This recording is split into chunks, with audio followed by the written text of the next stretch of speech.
ആരാ ആരാ വിടടാ വിട എന്താ ആരാ എന്താ വിടന്നെ അവതാരം നിന്നെ കാലപുരിക്ക് അയക്കുമെന്ന അവതാരം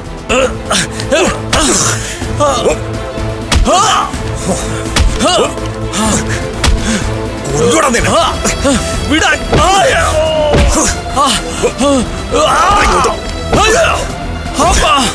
അയ്യോ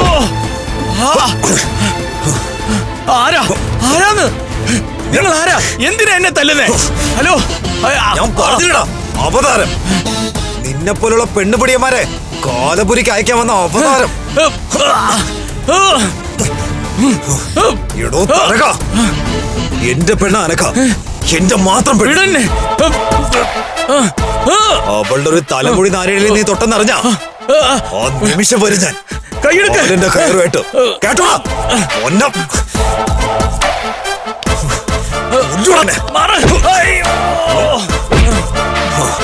ഇത് നിനക്കുള്ളൊരു ടെസ്റ്റ് ഡോസാ ഇതിന്റെ പേരില് എന്റെ പെണ്ണിനെ ദ്രോഹിക്കാൻ നീ തീരുമാനിച്ച ഞാനും തീരുമാനിക്കും കേട്ടോടാ എന്റെ പെണ്ണിന്റെ ദേഹത്ത് കൈയുണ്ടല്ലോ ഞാനങ്ങ് വെട്ടിയെടുക്കും ഇനി അവളെ ബുദ്ധിമുട്ടിച്ച നിന്റെ നെഞ്ചത്ത് ഞാൻ പൊങ്കാലയിടും അവസാനത്തെ പൊങ്കാല മനസ്സിലായടാ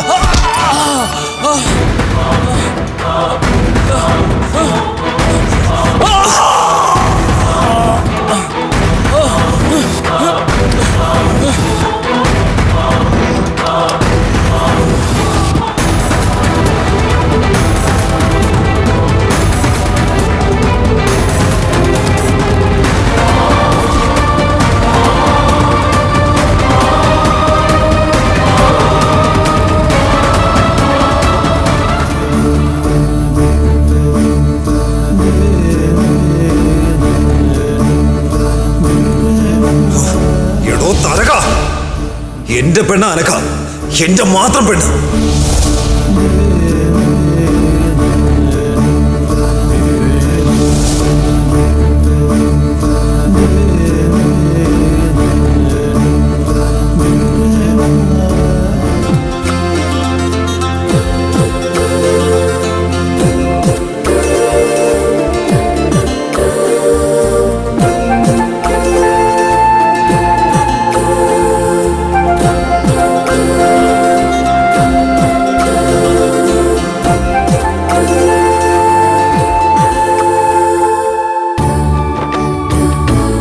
ഡോക്ടറുടെ മുറിയിൽ നടന്നൊക്കെ ഞാൻ കണ്ടു.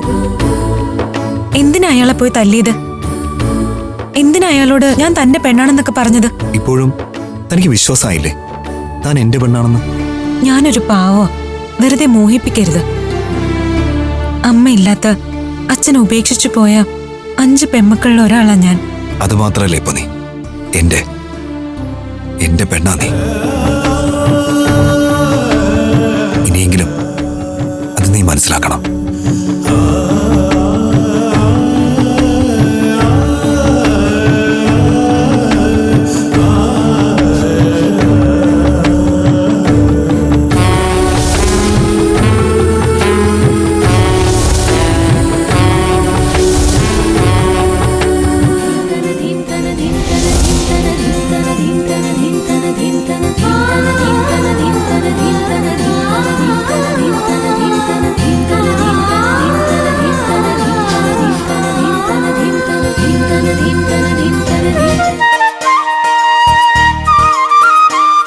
സ്കാനിങ്ങിലോ എക്സ്റേയിലോ ഒന്നും ഒരു കുഴപ്പമില്ല.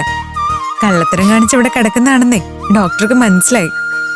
ഡിസ്ചാർജ് എഴുതി തരും. നാളെ നേരം വെളുക്കുമ്പോ ഇവിടുന്ന് പോയിക്കോണം.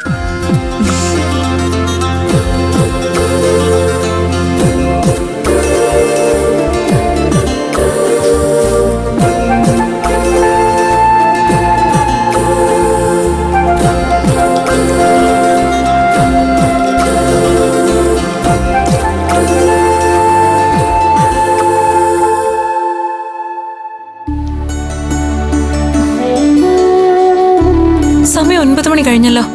എന്താ ചേച്ചി ഈ പെണ്ണിത് എവിടെ പോയി കിടക്ക? നൈറ്റ് ഡ്യൂട്ടി കഴിഞ്ഞാ പുലർച്ചയ്ക്ക് എത്താറുള്ളതല്ലേ?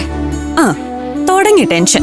അനാവശ്യമായിട്ട് ഇത്രയും ആദ്യ പിടിക്കുന്ന ഒരാളെ ഞാൻ എന്റെ ജീവിതത്തിൽ കണ്ടിട്ടില്ല. ദിവസം എത്തുന്ന സമയത്ത് കണ്ടില്ലെങ്കിൽ പിന്നെ ആദ്യം പിടിക്കില്ലേ?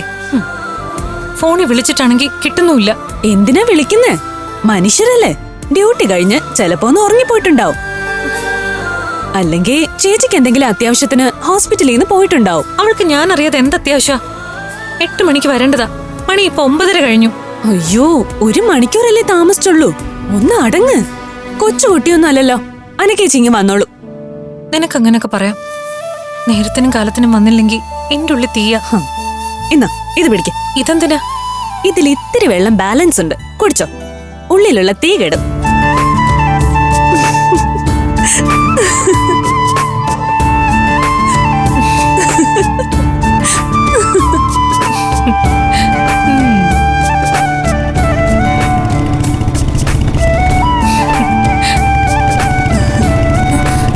അഭിയേട്ടൻ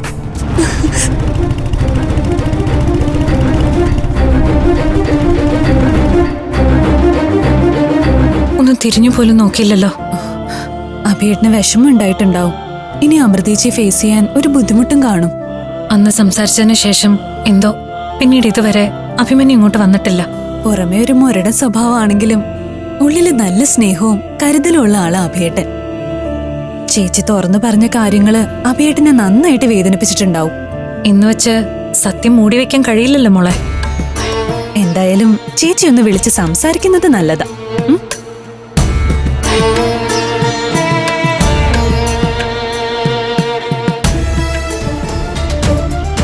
അഭിമന്യു ഞാനാ. അന്വേഷണം എന്തിനായിരുന്നു? നിന്റെ പേരും വിക്രിയകളും ഒക്കെ അറിയാമായിരുന്നുള്ളൂ. ഒന്ന് നേരിട്ട് കാണാൻ വേണ്ടിയിട്ടാ നിന്നെ ഇവിടേക്ക് വിളിച്ചു വരുത്തിയത്. ഒന്ന് കാണാൻ വേണ്ടിയിട്ടായിരുന്നെങ്കിൽ ഏതെങ്കിലും നല്ല റെസ്റ്റോറന്റിലോ കോഫി ഷോപ്പിലോ മതിയായിരുന്നല്ലോ. അവിടെയൊക്കെ വെച്ചുള്ളൊരു കൂടിക്കാഴ്ചയ്ക്കുള്ള യോഗ്യത നിനക്കില്ലെന്ന് വെച്ചോ. നിനക്ക് പറ്റിയതേ ഈ ലോക്കൽ സ്ഥലമാ. എന്റെ യോഗ്യതയ്ക്ക് തന്ന സർട്ടിഫിക്കറ്റ് നന്നായിട്ട് ബോധിച്ചു. ഇനി നിങ്ങൾ ആരാണെന്നും കൂടെ പരിചയപ്പെടുത്തിയാൽ വളരെയധികം നന്നായിരുന്നു. എന്റെ പേരും നാളുമൊന്നും നീ ഇപ്പൊ അറിയണ്ട. പക്ഷേ ഞാൻ ആരാണെന്ന് നീ അറിയും. നിന്റെ പോക്ക് ഈ രീതിയിലാണെങ്കിൽ ഞാൻ ആരാണെന്ന് നിന്നെ അറിയിക്കും ഞാൻ. മാഡത്തിന്റെ സംസാരത്തില് ഒരു ഭീഷണിയുടെ സ്വരമുണ്ടോ എന്നൊരു സംശയം. ഭീഷണി തന്നെയാ. നീ ആരാടാ പഞ്ചരത്നത്തിലെ 5 പെമ്പിള്ളേർക്ക്? അവരെ സംരക്ഷിക്കാൻ നീ ആരാ? ഞാൻ ആരുമല്ല, ഒരു പരോപകാരി. അങ്ങനെ കണ്ടാ മതിയെന്ന്. എനിക്ക് വേണ്ടപ്പെട്ട പിള്ളേരാവര്. അവരെ നോക്കാനും സംരക്ഷിക്കാനും ഒക്കെ എനിക്കറിയാം. നിന്റെ മേൽനോട്ടമൊന്നും അവിടെ വേണ്ട. വേണ്ടെങ്കി വേണ്ട, മൊത്തമായിട്ട് നിങ്ങളങ്ങ് ഏറ്റെടുത്തോ. അപ്പോഴും മാഡം ആരാണെന്ന് പറഞ്ഞില്ല. പറയാതെ തന്നെ അറിഞ്ഞോളൂ നീ. മര്യാദയുടെ ഭാഷയിലാ ഇപ്പൊ ഞാൻ പറയുന്നത്. നിന്റെ നിഴൽ വെട്ടം പോലും ഇനി കാണരുത് പഞ്ചരത്നത്തില്. ഇല്ല, കാണില്ല. ഉച്ചയ്ക്കൊരു 12 മണിക്ക് ചെല്ലാം. അപ്പൊ നേരിൽ തീരെ ഉണ്ടാവില്ല. അതല്ലെങ്കിൽ പിന്നെ രാത്രി തിരിച്ചു വരാം. അപ്പോഴും നേരിലുണ്ടാവില്ല. വേഷം കെട്ടല്ലേ നീ എന്റെ അടുത്ത്. ഒട്ടും കുറച്ച് കാണണ്ട നീ എന്നെ. നിന്റെ കയ്യിലുള്ള സ്കെയില് പോരാ എന്നെ അളക്കാൻ. മാഡത്തിന് പറ്റിയൊരു സ്കെയില് ഉടനെ തന്നെ ഞാൻ വാങ്ങുന്നുണ്ട്. വാങ്ങേണ്ടി വരും നീ. പക്ഷെ ഒരു കാര്യം നീ ഓർത്തോ, പഞ്ചരത്നത്തിൽ ഇനി നീ ചെല്ലരുത്. അവരെ കാണരുത്. കണ്ടാൽ കാണുന്ന കണ്ണുണ്ടാവില്ല, ഉണ്ണുന്ന കൈ ഉണ്ടാവില്ല, നടക്കുന്ന കാലും ഉണ്ടാവില്ല. ശരി, അങ്ങനെ ആയിക്കോട്ടെ. ഇത് നിനക്ക് ഞാൻ തരുന്ന താക്കീതാണ്. അനുസരിച്ചാൽ ആയുസ്സിന് നല്ലത്.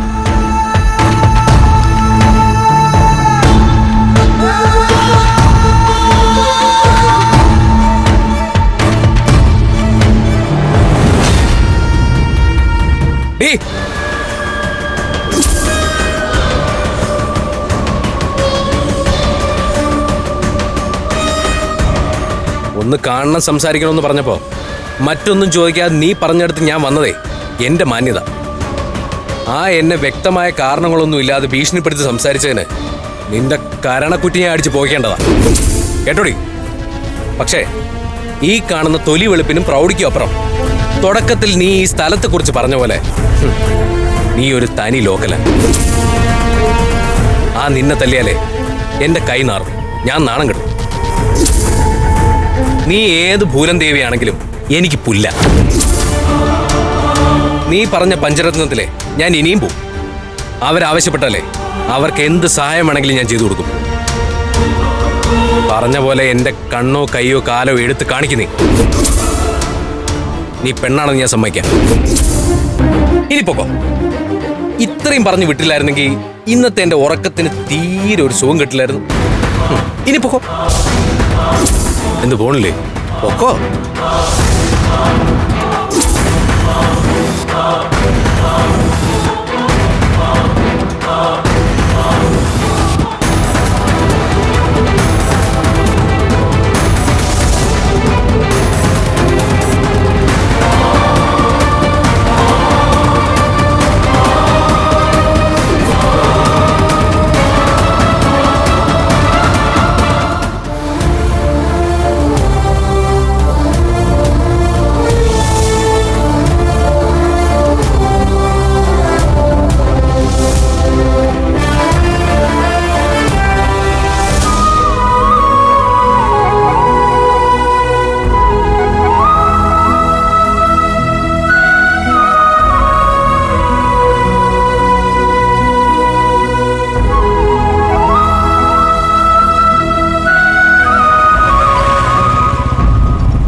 തിരിച്ചു വിളിക്കണോ?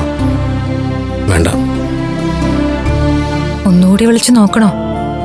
വേണ്ട. മനഃപൂർവ്വം എടുക്കാത്തതാണെങ്കിലോ? ഇനി എന്തെങ്കിലും അത്യാവശ്യമാണെങ്കിലോ? തിരിച്ചു വിളിച്ചേക്കാം, അതൊരു മാന്യതയാ.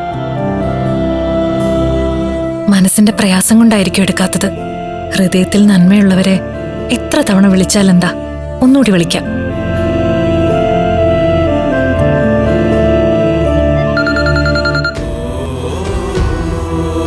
Hello hello hello. എന്തു പറ്റി? റോഡിലൂടെ പാസ് ചെയ്ത് പോയപ്പോ ഞാൻ കണ്ടിരുന്നു. ഞാനും.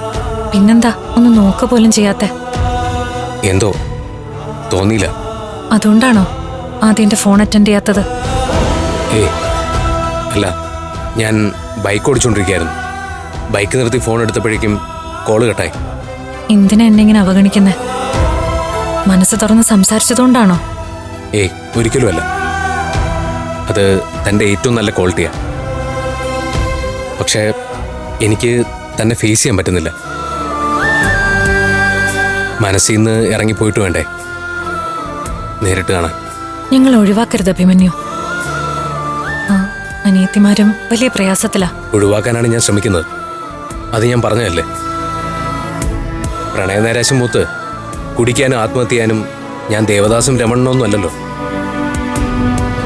തനിക്കൊരു ജീവിതം ഉണ്ടാവുന്ന പോലെ എനിക്കും ഉണ്ടാവണം ഒരു ജീവിതം. B practical. അതിന് സൗഹൃദം ഒരു തടസ്സമല്ലല്ലോ അഭിമന്യു. ഒരിക്കലുമല്ല. എന്താവശ്യത്തിനും എന്നൊന്ന് വിളിച്ചാൽ മതി. ആ നിമിഷം ഞാൻ അവിടെ ഉണ്ടാവും. പക്ഷെ ദിവസവും തന്നെ കണ്ടുകൊണ്ടിരുന്ന എനിക്കൊരു ജീവിതം ഉണ്ടാവില്ല. എൻ്റെ മനസ്സങ്ങനെയാ. അതുകൊണ്ടാ ഞാൻ അവിടേക്ക് വരാത്തത്. ഞാൻ നിർബന്ധിക്കുന്നില്ല. എങ്കിലും സമയമുള്ളപ്പോ ഇങ്ങോട്ടേക്കൊക്കെ ഇറങ്ങണം. ഞങ്ങളെന്നും നന്ദിയോടെ മാത്രമേ ഓർക്കൂ. വെക്കട്ടെ.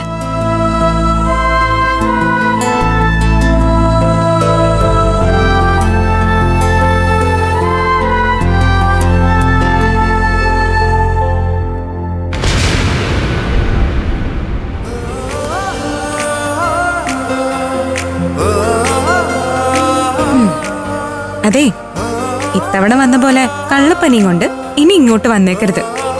ആ തരകൻ ഡോക്ടറെങ്ങാനും ആളെ തിരിച്ചറിഞ്ഞ അയാളെ തല്ലിയ ദേഷ്യത്തിന് പിടിച്ചു വല്ല മേജർ ഓപ്പറേഷനും ചെയ്ത് അകത്തുള്ളതൊക്കെ ഇങ്ങ് എടുത്തു കളയും. പിന്നെ എനിക്ക് കിഡ്നി ഇല്ല, കരളില്ല, ഹൃദയം ഇല്ല എന്നൊക്കെ പറഞ്ഞ് കരഞ്ഞു നടക്കേണ്ടി വരും. എന്റെ ഹൃദയം ഓൾറെഡി ഞാൻ കൊടുത്തു കഴിഞ്ഞു. ആഹാ, അതാർക്കാ? ഒരു പെൺകുട്ടിക്ക്. പകരം അവളുടെ ഹൃദയം എനിക്ക് കിട്ടുന്ന പ്രതീക്ഷയില്ല ഞാൻ. കിട്ടുവോ? ലക്ഷണം കണ്ടിട്ട് അങ്ങനെയാ തോന്നുന്നത്. പക്ഷേ പറയാൻ പറ്റില്ലല്ലോ. നൈസായിട്ട് തേച്ചാ മതി. അങ്ങനെ തേച്ചിട്ട് പോകുന്ന ഇനമാണോ? കണ്ടിട്ട് അങ്ങനെ തോന്നുന്നില്ല. നോക്കാം. നോക്കിയത് മതി. ദേ ബാഗ് പാക്ക് ചെയ്ത് വെച്ചിരിക്കാം. മോൻ ഇറങ്ങാൻ നോക്കിയട്ടെ. ഇപ്പൊ തന്നെ പോണോ? ഒരു 10 മിനിറ്റ് കഴിഞ്ഞ് പോവാം. 10 മിനിറ്റോ? എന്നാ വേണ്ട, 5 മിനിറ്റ്. 5 മിനിറ്റ്. അനക്കെന്താ ഇവിടെ കാര്യം? ഡ്യൂട്ടി കഴിഞ്ഞില്ലേ? വീട്ടിൽ പോയിക്കൂടെ? പോവാൻ ഡോക്ടർ. അതെ, പോവാൻ ഇറങ്ങുമായിരുന്നു. തന്നെ ഇനി മേലാൽ ഈ ഹോസ്പിറ്റലിൽ കണ്ടുപോരുന്നു. ഡോക്ടർമാരെന്താ വിട്ടികളാണെന്നാണോ താൻ വിചാരിച്ചത്? അല്ല. പിന്നെ ഇല്ലാത്ത അസുഖം ഭാവിച്ച് ഇവിടെ കിടന്നതെന്തിനാ? ഇവിടെ കാണാൻ. അത് ഇവിടെ ഒന്ന് അടുത്തുകൊണ്ട് സംസാരിക്കാൻ. എന്താ അങ്ങനെ പറയുന്നു? ഞാനൊന്നും ചെയ്തല്ല. ഈ ഹോസ്പിറ്റലിൽ ഇതൊന്നും പറ്റില്ല. ഞാൻ അനുവദിക്കില്ല.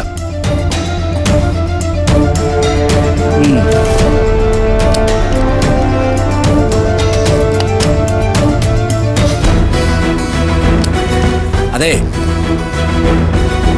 ഈ ഹോസ്പിറ്റലിൽ വെച്ച് പറ്റൂല എന്നേ പറഞ്ഞോളൂ. പുറത്താകാം.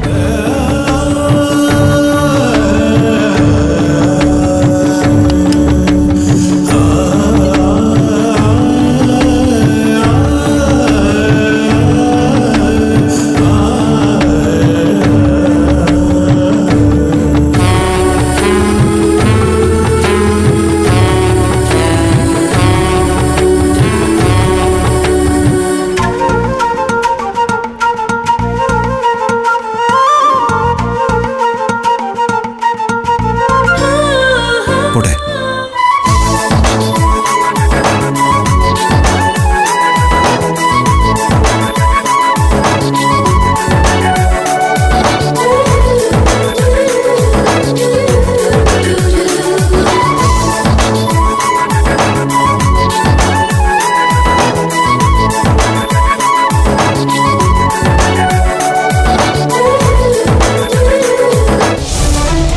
അളിയ, അമൃതയല്ലാതെ മറ്റൊരു പെണ്ണ് എന്റെ ജീവിതത്തിലേക്ക് വരില്ല. അത് ഞാൻ തീർച്ചപ്പെടുത്തിയ കാര്യം. അത് നീ മാത്രം തീരുമാനിച്ച പോരല്ലോ, അവളും കൂടി സമ്മതിക്കണ്ടേ? സമ്മതിപ്പിക്കണം. അവിടെയാണ് ഒരു അച്ഛൻ എന്ന നിലയിൽ അളിയന്റെ കഴിവ് കാണിക്കേണ്ടത്. അളിയനറിയൂ, 15ാമത്തെ വയസ്സാന്ന് എനിക്ക് അറിയാം. ഒന്ന് നിർത്ത്. കുഞ്ഞിലെ വെള്ളത്തിൽ മുങ്ങിപ്പോയ അമൃതയെ നീ നീന്തി ചെന്ന് രക്ഷിച്ച കഥയല്ലേ? കഥയോ? നടന്ന സംഭവമല്ലേ? അതെ, അത് കേട്ട് കേട്ട് മടുത്തു എനിക്ക്. പുതിയത് എന്തെങ്കിലും ഉണ്ടെങ്കിൽ പറ.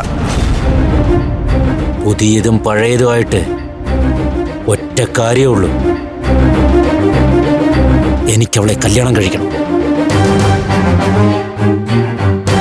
ഇല്ലെങ്കിൽ ഞാൻ ചാവും. പക്ഷേ അതവളെ കൊന്നിട്ടായിരിക്കും.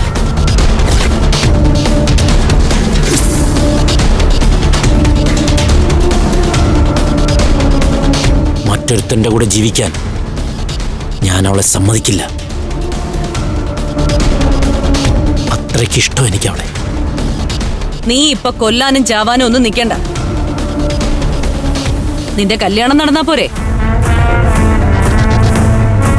അങ്ങനെ ആരെങ്കിലും കെട്ടിയാ പോരാ, അമൃതയെ തന്നെ കെട്ടണം. അത് തന്നെയാടാ ഞാൻ പറഞ്ഞു വരുന്നത്. അവളെ നീ കെട്ടിക്കഴിഞ്ഞ പഞ്ചരത്നത്തില് പിന്നെ ഞാനാണ് കെട്ടിലമ്മ.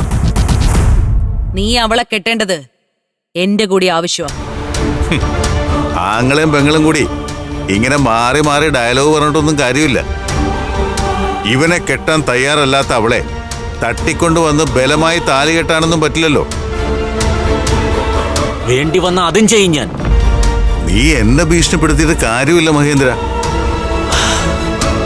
ഇത് ഭീഷണിയല്ല, അതാണ് എന്റെ അവസ്ഥ. അളിയന് മാത്രമേ ഒരു പരിഹാരം കാണാൻ കഴിയൂ.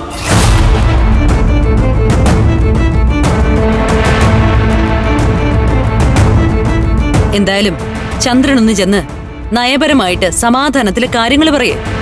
നടക്കുമെങ്കിൽ നടക്കട്ടെ. അളിയൻ വിചാരിച്ച കാര്യം നടക്കും. എനിക്കൊരു ഉറപ്പുമില്ല. തന്തയെ തല്ലാനും മടിക്കാത്ത നാശങ്ങളാ. അടികൊണ്ടതിന്റെ പ്രതികാരം കൂടി തീർക്കണം ഞങ്ങൾക്ക് രണ്ടുപേർക്കും. കൈവീശി തല്ലിയവളുടെ കൈയൊടിക്കാതെ സമാധാനം കിട്ടില്ല എനിക്ക്.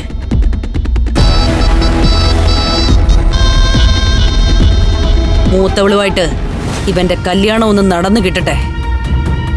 ഇളയ 4 എണ്ണത്തിന്റെ അഹങ്കാരം തീർത്തു കൊടുക്കാൻ ഞാൻ.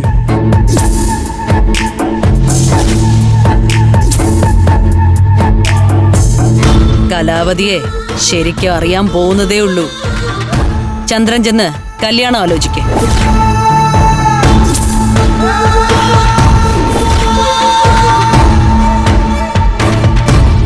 ആലോചിച്ചാൽ മാത്രം പോരാ, സമ്മതിപ്പിക്കണം.